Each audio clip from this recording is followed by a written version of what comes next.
추석 때를 맞이해가지고 같이 오시는 분들이 많더라고요. 우리나라에 굉장히 큰 명절이고 올해 같은 경우는 추석 연휴 기간이 너무 길잖아요. 긴 연휴 기간을 통해서 수술을 계획하시는 분들이 많다 보니까 부모님께 추석 선물로 해드리려고 하는 그런 경향들도 좀 꽤 보는 것 같습니다.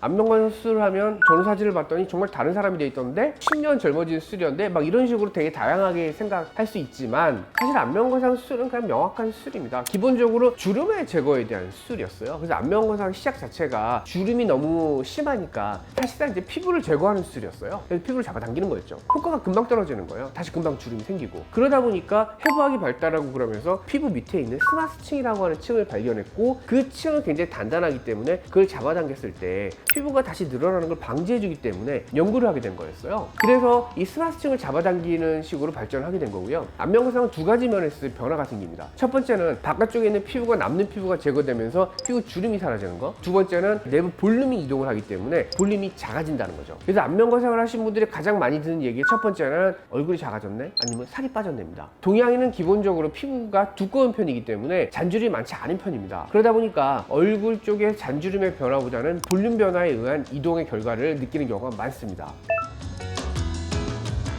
나이가 들면 얼굴이 좀 커져 보이는 경향이 있습니다. 뼈는 그대로 붙어 있습니다. 그런데 뼈의 바깥에 붙어 있는 부분들이 늘어지기 시작하면 크기는 커지게 됩니다. 그래서 턱선 라인이라든가 앞볼 라인이를 통해서 다 같이 쳐져 내려오게 되면 전체 얼굴이 커지게 됩니다. 그런데 이게 다시 뼈 쪽으로 달라붙게 되면 얼굴 자체가 작아지게 되고요. 그리고 또 하나는 우리가 볼 라인이라는 이런 부분들에 있어서 중안면부가 꺼지게 되면 보여지는 이 광대 부분에 빛을 받아야 되는 부분들이 아래로 내려와 있습니다. 중안면부의 볼륨감이 채워지게 되면 굉장히 어려 보이게 됩니다. 그런 면들을 채워져 나가는 수술이기 때문에 당연히 어려져 볼 수밖에 없습니다.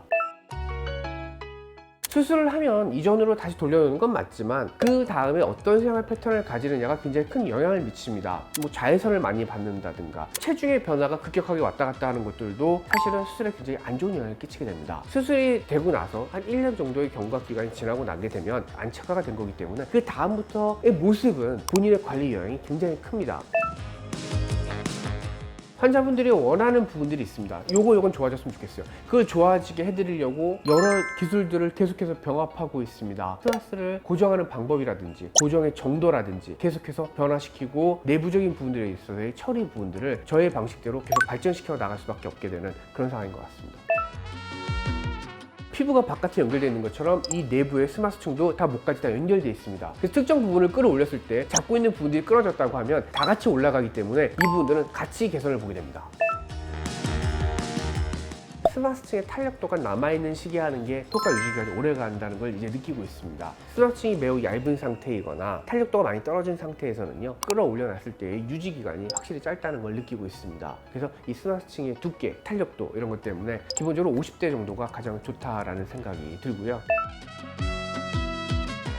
수술하면서도 항상 모니터를 달고 수술을 하죠. 이분이 숨 쉬는 거, 그 다음에 이제 심장의 박동수, 혈압 이 부분들을 다 체크를 하게 됩니다. 기본적으로 이제 65세 이상인 분들은 모든 수술에 다 비슷하겠지만 이분이 수술에 적합한지 여부를 이제 건강검진 기록지라든가 일반적인 검진을 통해서 확인을 해보게 되는데요. 수술적으로 좀 무리가 있다 그러면 수술을 권하지 않는 편입니다.